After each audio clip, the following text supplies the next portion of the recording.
everyone, and welcome back to another episode of Out of the Box. I'm May. And I'm G. And today we're going to be talking about our college experience and our degrees that we got, and maybe some tips or things we wish we knew as high school seniors going into college. Yeah. G and I get a lot of questions asking if we're still in college, what are we doing now with our degrees, or what type of degrees do we have?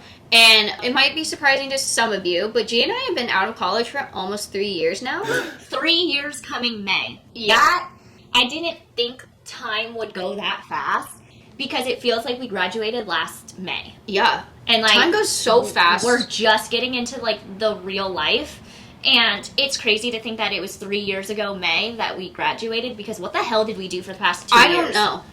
3 years outside of college goes so quick. You think college goes fast? Wait till you get out of college. Yeah. It's crazy how life works. Yeah. So let's just jump right into our experience. Mm-hmm. Like, overall, how did you like college? It really just depends on your major. I really loved college, but I didn't love the academic side just because my major was so hard. I graduated with a BS in biology and double minored in chemistry and psychology. And so that just altogether in general was really difficult, but I really loved the subjects, hence why I got them. Yeah. But in general, it was really hard, so I was more of a nerd or in the library, but still had time for outside activities. But it really just depends on your major, the school you went to, how you felt, how many friends you made quickly, your little like niches. Like, that was pretty much a normal college experience, I would say, for myself. Yes, I cried a lot, but I did have really fun times too. As for me, my college experience was kind of a shit show. I'm not going to lie about that one. I went in as a freshman as undecided. I didn't know what my major was going to be. And then I picked it out with G, kind of. Like, I was like, okay, biology, pre-med track is definitely the way I want to go. But it didn't turn out that way, or at least I didn't get that degree. My junior year, I decided I kind of want to go into integrated health and wellness, which for those of you who don't know, it's just alternative medicine compared to Western medicine. And I'm still doing prereqs for pre-med, so I can still go to medical school if I really wanted to. I just may have to do a few more extra classes. So I got my BS in integrated health and wellness. I kind of got gypped out of my minors last minute because of all of the counselors who were in charge of my academics. Not on my end. They dropped the ball for sure. They dropped the ball for sure, because I double-checked, triple-checked. Did I have all my courses and classes I needed for those minors? I was literally maybe 2 classes away from those minors. Yeah. And my minors were going to be psychology and sociology, but I had to drop both of those to complete my integrated health and wellness major. Still salty about that one, but here we are 3 years later. We both have BSs from the University of Portland. Are we using them? Yes and no. I feel like I pull, like, this might be a common sense, but, like, you pull knowledge that you've learned in college just in general when you're speaking to others, when there's, like, if we're talking about scientific stuff, like, I'll pull some of the things I learned, or human anatomy with fitness and health related. It's combined in some sort of way. Yes, we're not talking about, like, molecular science, like the course I had to take. I'm never using that. But I am taking the chemistry and the biology sides to help my clients, at least, in their fitness journey, and that's just bringing it down to a sub-level starting block. Just because you need to know, like, the basics. You don't necessarily need to know molecular science to be a trainer. Exactly. So what are some things that you went through during your college experience that you wish you knew or had tips to move around or use going into college?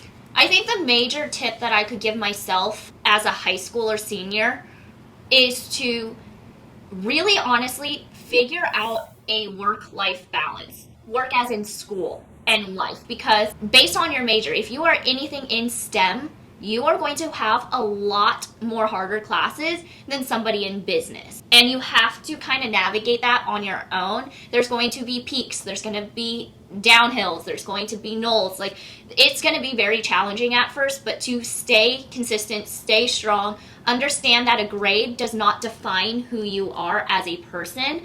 It's just a reminder to stay committed to what your main goal is. Yeah. Whether that means you stick to the major, or if you're really having a difficult time in your studies, to maybe change it. And that's what I did. Yeah. I got to the point in biology classes or in the major. Chemistry. Yeah. Chemistry kicked my ass. I'm not going to lie. But and that's just a study habit or just the way you like to learn. Yeah. Sometimes learning your professor might be teaching a certain way that you cannot learn. So if you know that within the first couple weeks, you still have time to transfer classes. Yeah. So really do hone in on your professors, your one-on-one discussions with them. See if there's a way for them to help you study the way that you know how to learn and study.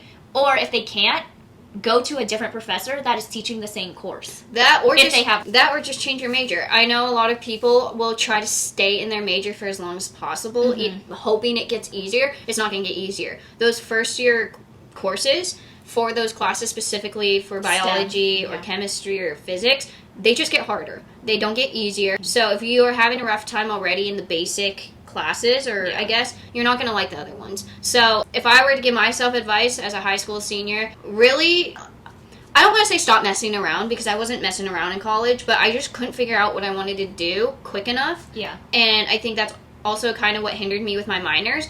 But I could have still gotten those minors even though I changed last minute. But I wish I found my major sooner. Yeah. And I would tell other high school seniors who don't really know what they want to do, or their majors they don't know, that's okay. Take your first year as undecided, because then you get a lot of the core classes done. And depending on your university or wherever you attend, you have to do specific core classes to graduate. So might as well get the feeling of college underneath you during core classes. Yeah. Because core classes, I don't want to say they're not hard, but they're not as hard as major classes. Yeah. And it just gives you kind of a sense overall on various topics or degrees that you could get, because I know for our core, like Psychology 101 was one of the core, and I really did find a love for psychology in my 101 core class. Yeah. And that made me want to continue for my minor. That's exactly what happened with me, too. Yeah. So I did the Psych 101. I loved it. I loved the professor. Yeah. She was teaching other classes, so then I just signed up for those classes as well. And in the blink of an eye, you're already almost done with a minor for those classes. If you love it so much, look into how many classes you need for a minor and then declare that minor. Yeah. Even unknowingly, like, that's what happened with my psychology, but also chemistry. I went into my degree in biology thinking that biology was going to take my entire time. I wasn't going to have time for a minors, let alone 2. Yes, it was a lot of work and really long nights, but in the end, when you finally get the certificate that says you got your minors, you got your degree, it really does prove how strong you are academically, but also as like a strong-minded person, I feel, because you went out and you stuck to what you said you were going to do. Not saying if you have to, like, unfortunately, like May, drop minors, that doesn't make you less than, because circumstances happen, situations happen, you can't control that. Another advice that I would give myself, or high school self, would be the friends that you have freshman year, you're not going to have senior year. And that's okay. Everyone is going to change. Everyone evolves differently. Once school hits, people are going to react or take their studies in a different course than you, and your schedules just won't match up anymore. Yeah. And so that's okay. I think that was the best advice I got from my orientation leader, was that same advice. The friends you have now, it could be sad when your friendships break, but it's normal not to have those same friends. Yeah. Because the farther you get into college, the more courses you're going to take in your major, and you're going to find friends in your major that have the same classes. Your schedules line up. You'll have lunches together. You'll be able to create more extracurricular activities and hang out outside of school if you wanted to, compared to the ones that maybe in business or maybe in psychology major if you're in biology. It really depends who's in your classes, what major you have, how can you balance your personal and work life, because that's a big one. I know the first year freshmen have such a hard time balancing work and life. Yeah. Because it's such a big change. I also would have to agree with your friends freshman year will not be your friends senior year. And that's just merely because, like I said, scheduling. It's just different. I know I had a lot of core friends in freshman year that kind of like either spread out or dissipated when I eventually started just taking my major classes, because one, my scheduling didn't work with everyone. I couldn't be in the library or going off and doing things when I had different group sessions with my other student friends. So it's just different. And it's okay to be sad about that, but also understand that there are more friends out there even after college. So don't worry about it. I would say, what is the saying? Minimum, like, fewer is better, or like... Oh, it's not about the quantity. It's about the quality. Yeah. And it does fit with that entire scenario, friends. But I would tell myself, senior in high school, to go into orientation week open-minded and as positive and friendly as possible. Not saying I wasn't, but everyone at orientation is in the same boat, and it's one of the only times you all will be in the same boat because everyone is new, everyone wants to make friends, everyone is just trying to figure out where they belong or who they can connect with, because everyone's honestly scared that they're not going to know anyone in their classes. Yeah. And no one likes not knowing anyone in that awkward phase of, like, can we be friends? Or, like, do you want to study together? Like, I don't know what to do. Orientation is a perfect place to just be open, meet as many people as possible, say hi to them, because you don't know if you'll have classes with them. Yeah. And I think that's another thing that my orientation leader told us was just, like, everyone's trying to make friends. So this is the best time to make those friends, because everyone is rushing or scared or nervous about their social life. So the chances of being friends with more people are during orientation. Yeah. I would just say start big, get lots of like mutual friends, and then you can hone in on those one-on-one relationships. Once you're in college and once you understand the routine and the groove of it. Yeah. Another big tip or advice that I wish I got when I was a senior going into college was dorm situation living.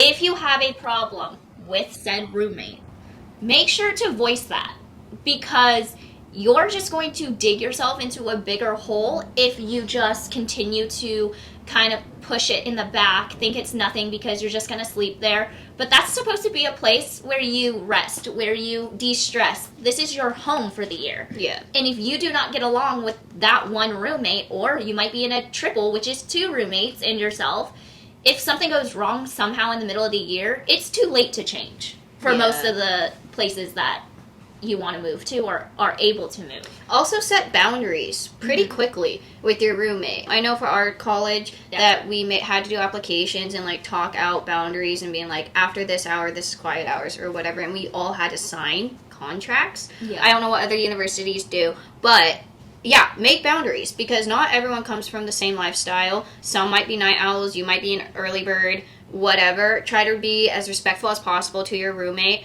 but if they step a boundary or you've talked about it and they overcross it, it's not fair to you. Like G said, your room is your house technically for the year, for however long you want to stay there. And so make it your room. It's not just your room, but it's also not just their room. You have to compromise a lot. Yeah. And it's okay if that causes a rift between you and your roommates. That just meant you weren't compatible. I'll say, I'm not best friends with my roommate in college, my freshman year. We were still friends and cordial, and we talked when we saw each other on campus, but we didn't have the same friends. We didn't have the same group of friends either. We didn't hang out outside of our room. So it's totally normal to be cordial with your roommate, but not hang out with them. Like, you don't need to have the same friends. Exactly. And that's really the one major one that I wish I could change, was voicing my own opinion to my roommate, but also my RA. RAs are supposed to help you and make your first year at least easier, in a sense where if they can do something to help you, they can and they will. So definitely go to your RAs, go to your resident hall director if need be, but definitely set those boundaries, because I didn't, and I did not like my room. I was trying to stay out of my room as much as possible. I sometimes slept over in May's room because I didn't want to be in my own room. And that, just voice your own opinion. And it's okay if your roommate doesn't like you, because you don't like her either. I.e., I didn't. But that's a different story, and we can always go into like horror stories of our roommates, but that's so true, actually. But in general, definitely just voice your opinion when you can, and you should. It's going to be scary, but do it for your own mental health. No, I agree. Yeah. The most important tip I could give someone going into college is the learning process and how you're going to go to classes and how they teach is very different than high school or in what you're used to. High school, usually you have a professor that guides you through every single course and takes the time to make sure you know it. Whereas in college, you only get maybe 45 to an hour, depending on the class, every other day with your professor. And you'll go over what your homework was. You don't get to really learn new things from that professor. The learning new things comes from you and yourself alone, reading the homework or doing the homework. That's when you should be learning the most, and classes should be a review of it. Yeah, I learned that a little late in my college career because I didn't understand. I thought, okay, I'll do homework, we'll review it, and she'll explain it more. but really it's you reading during whatever hours you're not in class, doing your homework, understanding it, and then taking what you learned into the class and answering questions that your professor has for you, or your professor is going to continue on to the next chapter. Yeah. So, like, there's really, office hours is the time to get your questions answered. And if you have, like, a learning disability, which May and I do have, and we got accommodations later, which I wish we started in freshman year. So that's the next big tip, too, kind of tagging on with May, is to voice your academic needs. Because your professors and your administration should be on your side to make this the most easiest, most less stressful process, because they want you to do well, you want to do well, everyone just wants everyone to do well. So voice your own academic opinion. Hey, I need accommodations for this. Hey, I'm not understanding this. Can I come into your office hours at this time? Can we do one-on-one sessions every week after class? Like, really voice that. Your relationship with your professor is the most important relationship you will need to have in college, because it's your academics. Also, keep in mind, you're paying for this help, but a lot of students won't go get the help. Mm-hmm. You already are paying so much for tuition, you might as well get your money's worth of it, and the professors are there because you're paying them to be there. So, like G said, voice your needs. The academic accommodations was such a lifesaver for me, at least. We got them, I think, end of sophomore or early junior year.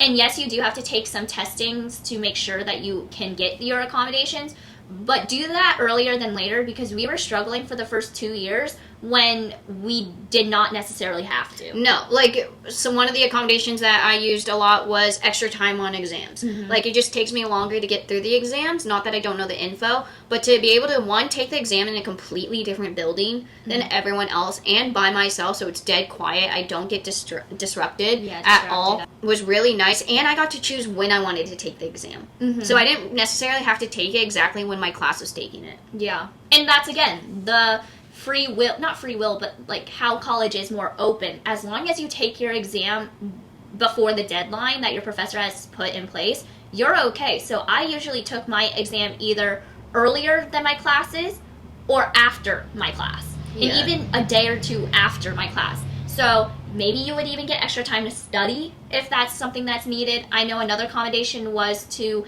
either have an audio reading of the test. So if you might not be able to read yourself and fully understand it, you could put in headphones and your professor either reads it or just an AI voice would read it to you for an audio sense. Or some tests I could have notes. And so that was very helpful to know. Yeah. So I definitely highly recommend voicing your academic needs, because you're just, again, like the roommate situation, you're going to dig yourself into a bigger hole and potentially not even pass your classes if you're too scared to stand up for yourself.